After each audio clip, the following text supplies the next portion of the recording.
When you look at social media through the lens of an empath, you're not just looking at a tool for connection. You're looking at an environment saturated with emotional signals. Every post carries intent. Every comment carries tone. Every image carries an unspoken comparison. And while most people can scroll through that stream and remain relatively unaffected, an empath doesn't have that luxury. They don't just observe emotional content, they absorb it. This is where the concept of emotional self-protection begins to take shape. For an empath, exposure is not neutral. It comes at a cost. Psychologically, what's happening here is a form of heightened sensory processing, not in the physical sense, but in the emotional domain. The brain is constantly scanning, interpreting, and internalizing the emotional states of others. On social media, that process doesn't pause, it accelerates. Think about the average feed. Within seconds, you can encounter outrage, insecurity, celebration, envy, grief, and validation-seeking behavior all compressed into a single scroll. For most people, this is just noise. For an empath, it's input. And too much input without adequate filtering leads to overstimulation. This is not weakness. It's a different calibration of awareness. Over time, this creates a predictable pattern. The empath begins to associate social media not with connection, but with depletion. They may not consciously articulate it at first, but the body keeps track. Increased mental fatigue, subtle anxiety, a sense of emotional heaviness after scrolling. These are signals, and empaths, perhaps more than anyone, are attuned to those signals. So what do? They adapt. Instead of increasing their presence, they reduce it. Instead of sharing more, they become selective. And eventually, many choose to step back almost entirely. From the outside, this can be misinterpreted. People assume disinterest, insecurity, or even social withdrawal.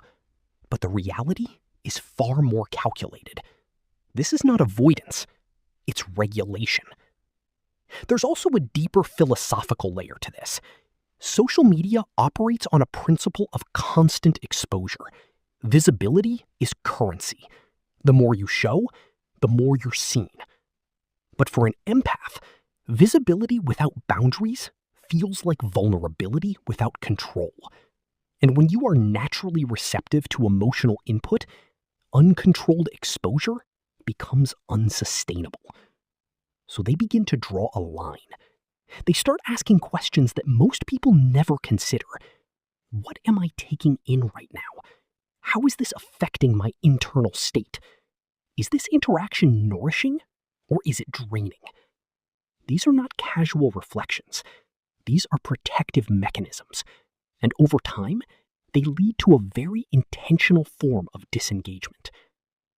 It's important to understand that this isn't about rejecting connection. Empaths value connection deeply, arguably more than most, but they seek it in environments where emotional exchange is mutual, grounded, and real. Social media in its current form often lacks those qualities. It amplifies extremes. It rewards performance. It compresses complex human experiences into digestible fragments. And for someone who processes emotion deeply, that compression can feel disorienting. There's also the issue of emotional contagion. Research in psychology shows that emotions can spread through networks, even digital ones. You don't have to interact directly with someone to be affected by their emotional state. Exposure alone is enough. For an empath, this effect is magnified. They don't just recognize the emotion, they resonate with it. Now, imagine being consistently exposed to thousands of emotional signals, many of which are unfiltered, exaggerated, or unresolved. At a certain point, the system reaches capacity, and when that happens, the most rational response is not to push through, it's to pull back. This is where self-protection becomes a conscious strategy. The empath begins to curate not just what they consume, but how often they engage. They limit their exposure, not out of fear, but out of awareness. They understand that their clarity depends on what they allow into their minds. And And in a space where control over incoming information is limited, The most effective boundary is absence. What's interesting is that this withdrawal often leads to a deeper form of presence elsewhere. When empaths step away from constant digital exposure, they tend to become more grounded in their immediate environment. Their conversations become more intentional. Their relationships become more focused. Their inner world becomes quieter and therefore more precise. So the silence you see on social media is not emptiness, it's filtration. It's a deliberate refusal to participate in an environment that compromises emotional stability. And in many ways, it's a form of discipline, because it takes discipline to step away from something designed to keep you engaged. It takes awareness to recognize when connection becomes consumption. And it takes strength to choose clarity over constant visibility. And this leads to a simple but powerful realization. Not everything that connects you is good for you. Sometimes the most intelligent move is not to engage more, but to engage less with intention. Because in a world that rewards constant exposure, the empath understands something most people overlook. Protecting your mind is more important than proving your presence. If you continue following this pattern, something else begins to surface. Something less about protection and more about principle. It's not just that empaths feel overwhelmed by the environment. It's that they fundamentally don't align with what that environment rewards. And that brings us to a deeper tension. The conflict between authenticity and performance. Most social platforms operate on a simple, unspoken rule. Visibility increases when identity becomes curated. The more polished, dramatic, or strategically presented you are, the more attention you receive. Over time, this creates a subtle pressure to perform rather than to express. People don't just share their lives. They edit them, package them, and present them in ways that are designed to be consumed. Now, for the average user, this becomes normalized. It's just how the system works. But for an empath, this dynamic feels inherently unstable. There's a psychological friction that emerges when what you present externally doesn't fully match what you experience internally.